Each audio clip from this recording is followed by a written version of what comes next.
Actually, I'm taking Veronica instead, my husband announced as I stood at the airport curbside pickup, keys dangling from my fingers and my heart hammering with excitement. She's more exciting than you'll ever be.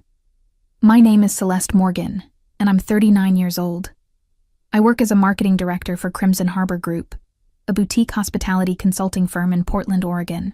For the past 3 months, I had been planning what I thought would be the perfect surprise for our 10th wedding anniversary. A week-long romantic getaway to Italy that had cost me nearly $15,000 of my own money. Every detail had been meticulously arranged. First-class flights, a luxury villa overlooking the Arno River in Florence, private vineyard tours through Tuscany, and reservations at Michelin-starred restaurants I had researched for weeks. I had been so proud of myself, so excited to see the look on Thomas's face when I revealed the surprise. I imagined him sweeping me into his arms, telling me how thoughtful I was, how much he loved me. Instead, he stood there with his secretary Veronica, a 26-year-old blonde who wore skirts that barely covered her thighs and laughed at everything Thomas said like he was the most brilliant man alive. "You?" Thomas continued, his voice dripping with condescension. "You'd just drag me to museums and talk about architecture. This trip deserves some real fun." Veronica giggled beside him, her perfectly manicured hand resting possessively on his arm. She was wearing the kind of outfit I used to wear before marriage, before I started prioritizing comfort over style, before I let myself become what Thomas apparently considered predictable. I stood there for a moment, processing what was happening. The man I had loved for 13 years, married for 10, was essentially telling me I wasn't worth the surprise I had spent months planning for him. He was taking another woman on our anniversary trip, using my money, my arrangements, my thoughtful gestures to romance someone else. "The car service will be here any minute," Thomas said, checking his watch with the casual indifference of someone discussing the weather. "You should probably head home.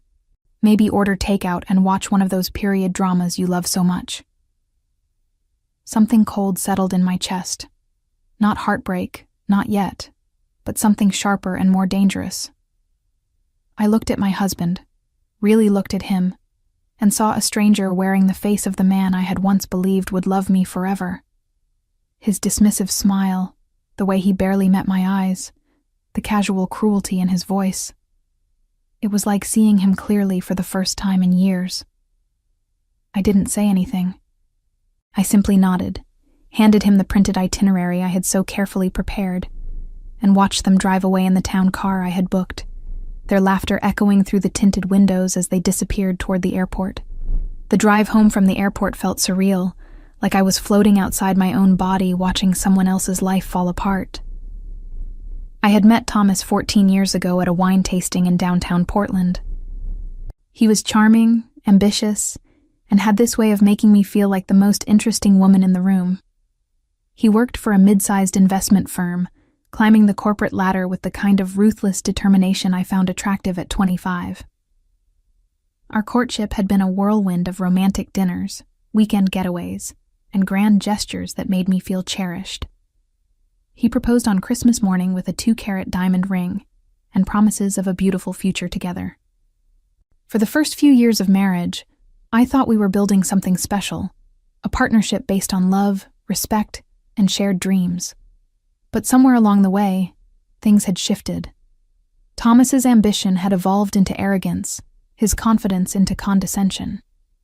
He started working longer hours, spending more time with colleagues, and treating our home like a hotel where he occasionally slept. I had attributed the distance to stress, to the pressures of his job, to the natural evolution of a long-term relationship. I told myself that all marriages went through rough patches. Looking back now, I could see the warning signs I had chosen to ignore.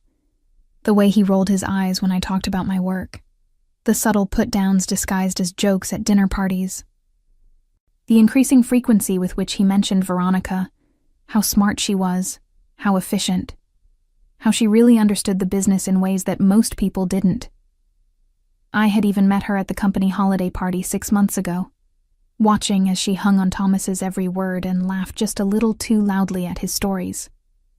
She's very young, I had mentioned to Thomas on the drive home that night.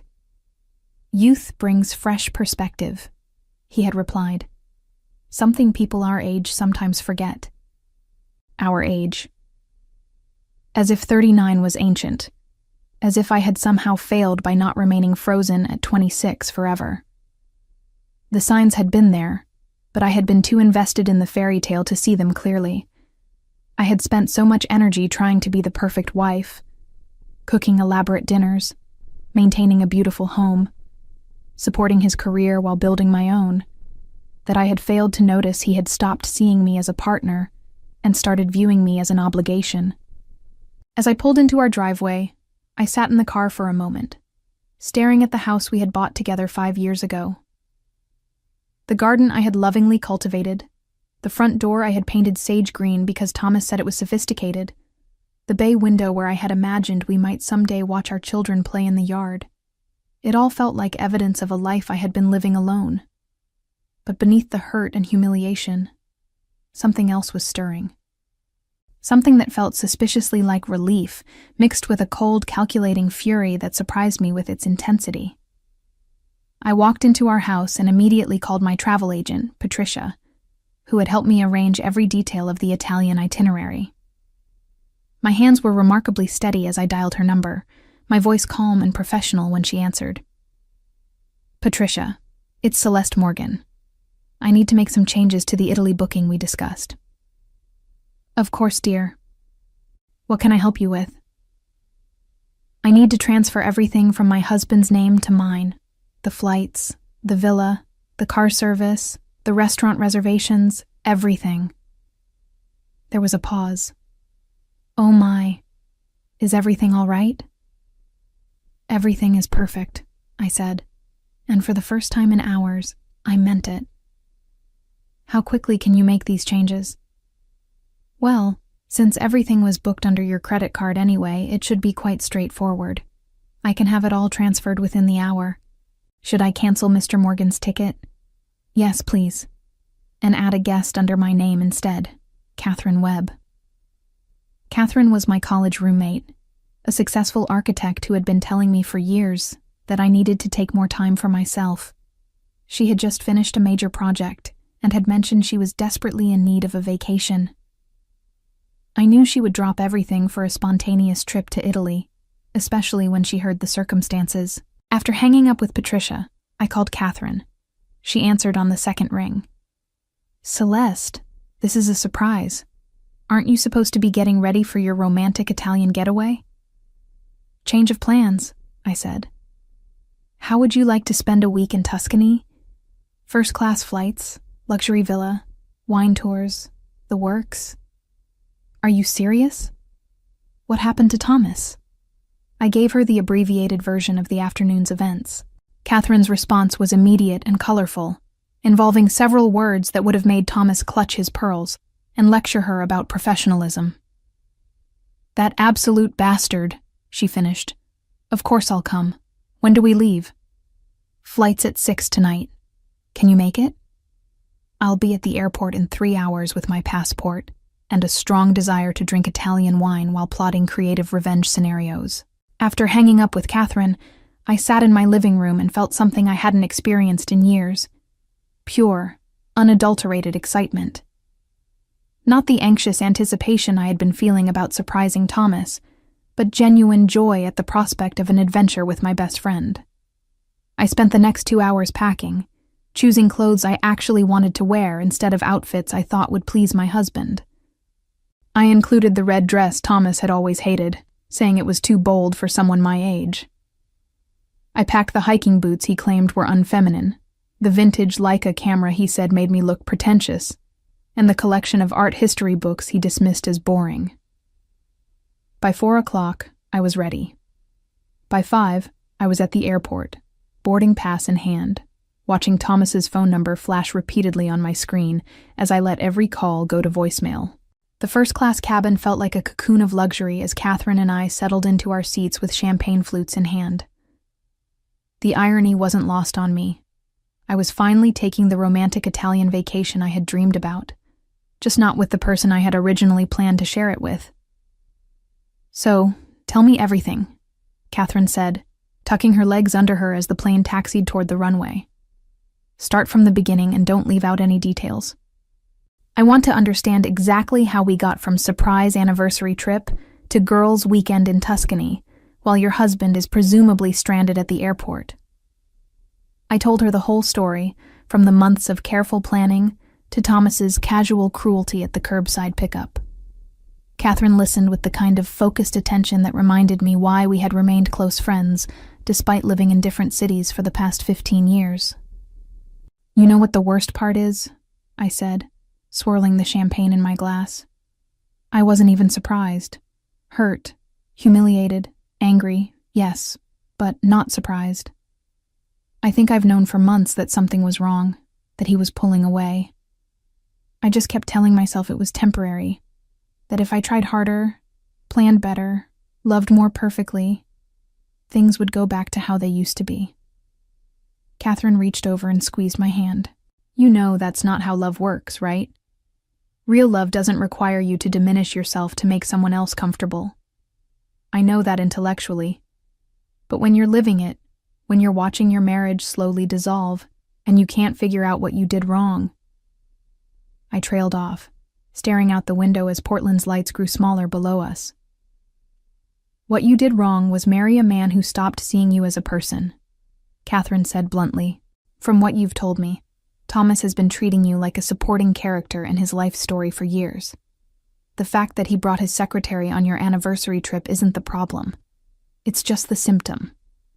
My phone buzzed with another call from Thomas. I glanced at the screen and saw that I had missed 17 calls in the past 2 hours. The voicemails were piling up, each one probably more frantic than the last. Aren't you curious what he's saying? Catherine asked, nodding toward my phone. Not particularly, I can imagine. He's probably realized by now that their names aren't on any of the reservations, that the car service won't show up, that the villa has no record of their booking. He's calling to yell at me, to demand I fix what I've supposedly broken. You transferred everything to your name? Every last detail.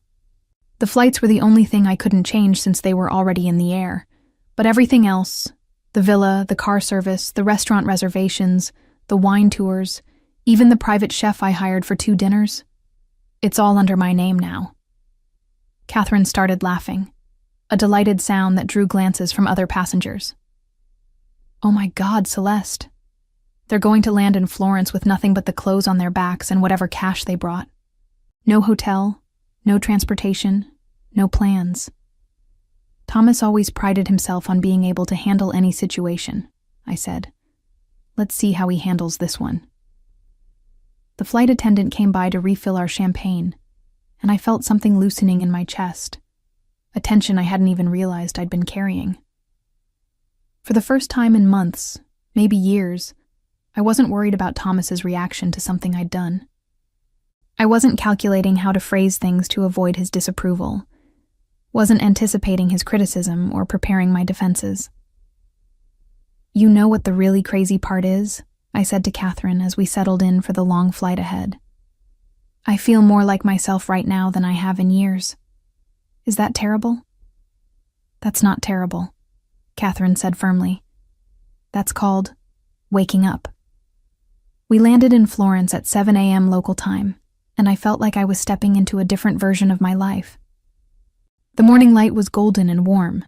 The air smelled of coffee and ancient stones, and everything around me felt vibrant and alive, in a way that made me realize how gray my world had become.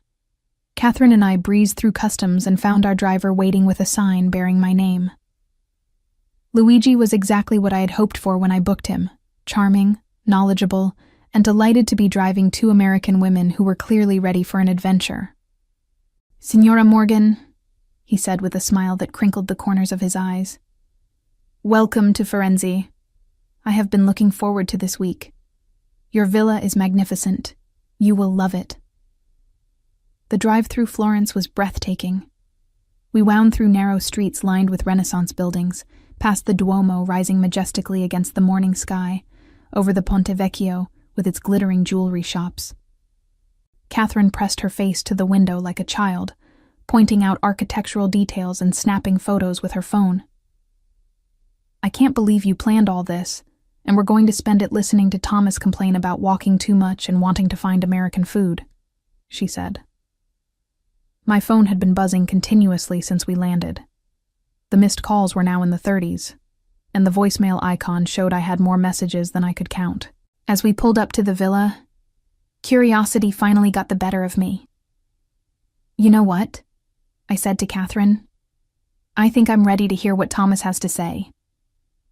I played the first voicemail on speaker as Luigi carried our bags to the villa's entrance. "Celeste, what the hell is going on?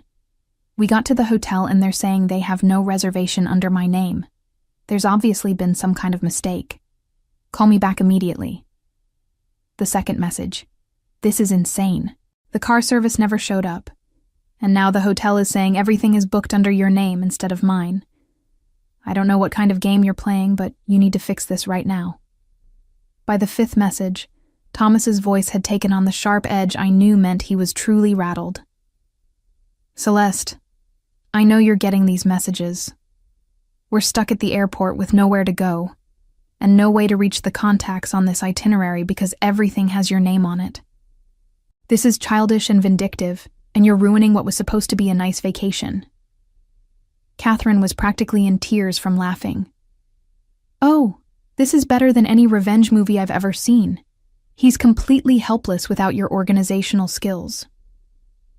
The 10th message was where things got interesting. Thomas's voice was different, smaller, less commanding. "Look, maybe I was hasty earlier. Maybe we can work something out. Veronica and I are willing to share the accommodations with you. We could all figure this out together." "Share the accommodations?" Catherine repeated incredulously. "He wants you to fund a vacation where you get to watch him romance his secretary?" The messages continued to escalate from there. Angry demands gave way to frustrated bargaining, which evolved into something approaching panic. In the final message, left just 20 minutes before we listened, Thomas's voice was tight, with barely controlled desperation. "Celeste, I'm begging you. We're sitting in the airport with no hotel, no car, no plan. Veronica is crying, and I look like an idiot. Please, just call me back. We can talk about this. We can fix this." I looked at Catherine, who was wiping tears of laughter from her eyes.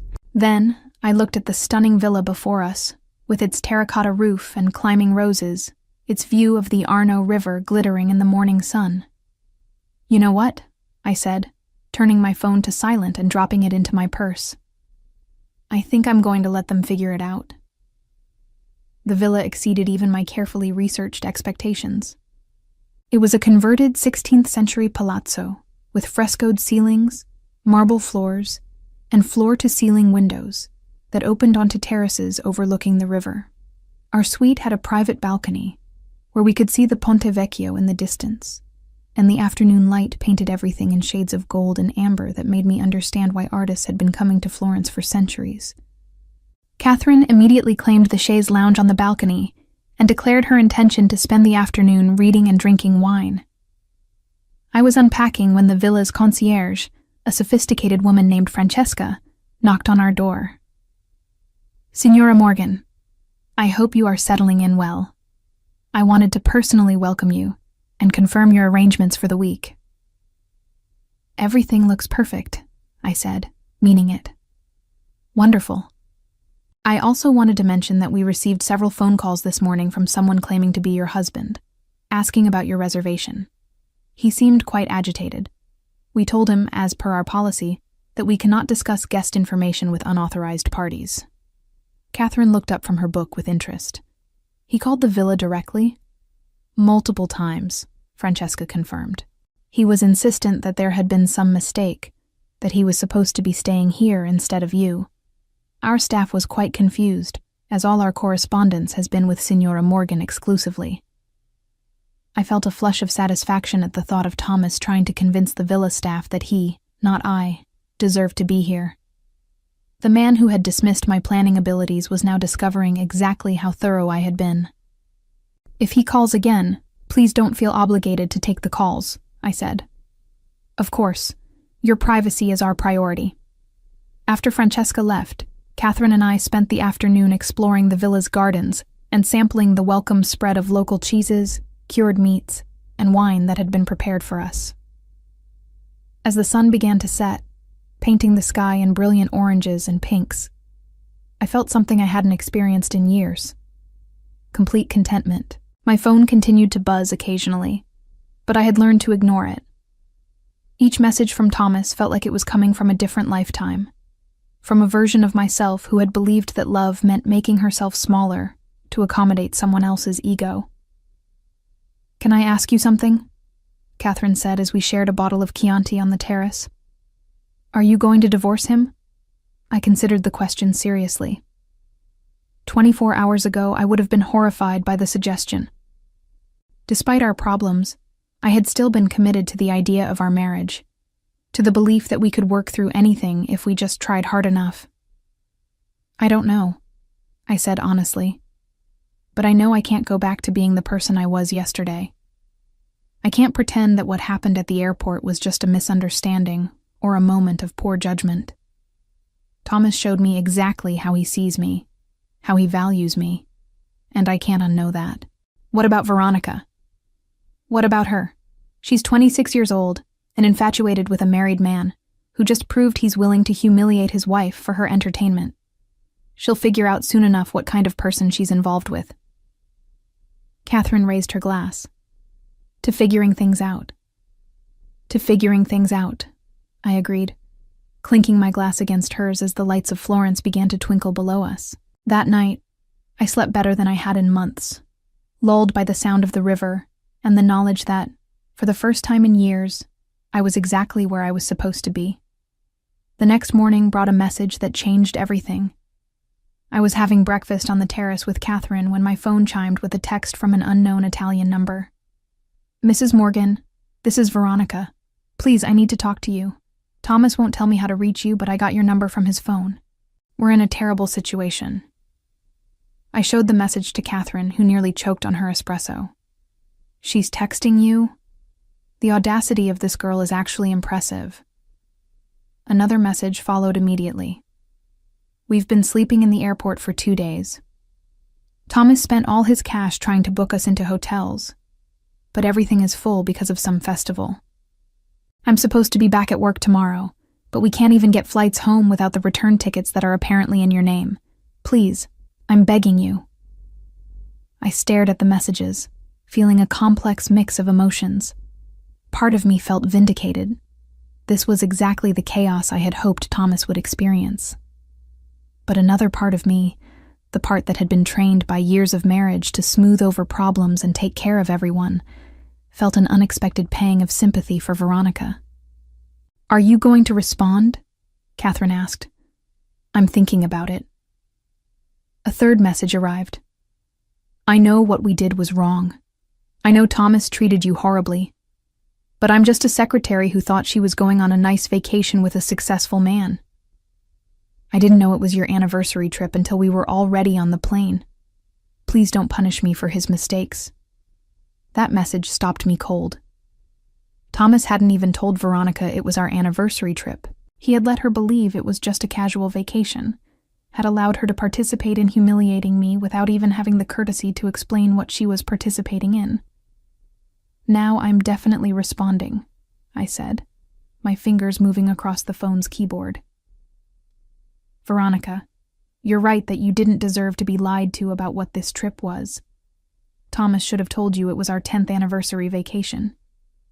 That said, you're also a grown woman who chose to go away with a married man. I hope this experience teaches you to ask better questions about the situations you involve yourself in." I paused, then added, "Your return flights are at the American Airlines desk under confirmation number 7A8B9C. They leave tonight at 6 p.m. Don't miss them." Catherine watched me send the message with a mixture of admiration and concern. "You're giving them the flights home?" "I'm giving her the flights home. She's 26 and made a stupid decision, but she doesn't deserve to be stranded in a foreign country because of it. Thomas, on the other hand, can figure out his own way back." My phone rang almost immediately, Thomas's number. I let it go to voicemail, then played the message on speaker. Celeste, thank God Veronica was able to reach you. Look, this has gone far enough. We need to talk about this like adults. I made a mistake, but you're being completely unreasonable. We're married, for Christ's sake. You can't just leave your husband stranded in Italy. Catherine snorted. Watch her. The phone rang again. This time I answered. Hello, Thomas. Celeste. Finally. Listen, we need to meet. We need to talk about this situation and figure out how to move forward. I admit I handled things poorly at the airport, but... Thomas, I interrupted, my voice calmer than I felt. I gave Veronica the information for your return flights. She can go home tonight. You, however, are not welcome on those flights. What are you talking about? Those are my tickets. Actually, they're my tickets. I bought them, I planned them, and I transferred them to my name. I've graciously allowed Veronica to use one of them. The other one is mine. There was a long pause. So what am I supposed to do? I suggest you call your secretary and ask her to book you a new flight home. Oh wait, your secretary is standing right next to you, and she'll be on a plane to Portland in 6 hours. Celeste, you can't be serious about this. I've never been more serious about anything in my life. Have a safe trip home, Thomas. Eventually. I hung up and immediately blocked his number. Catherine raised her wine glass. Now that, she said, was beautiful. As I reflected on my journey from devoted wife to woman reclaiming her power, I realized that sometimes the most profound revenge isn't about destruction. It's about discovery, about finding the strength to value yourself exactly as much as you've been valuing everyone else.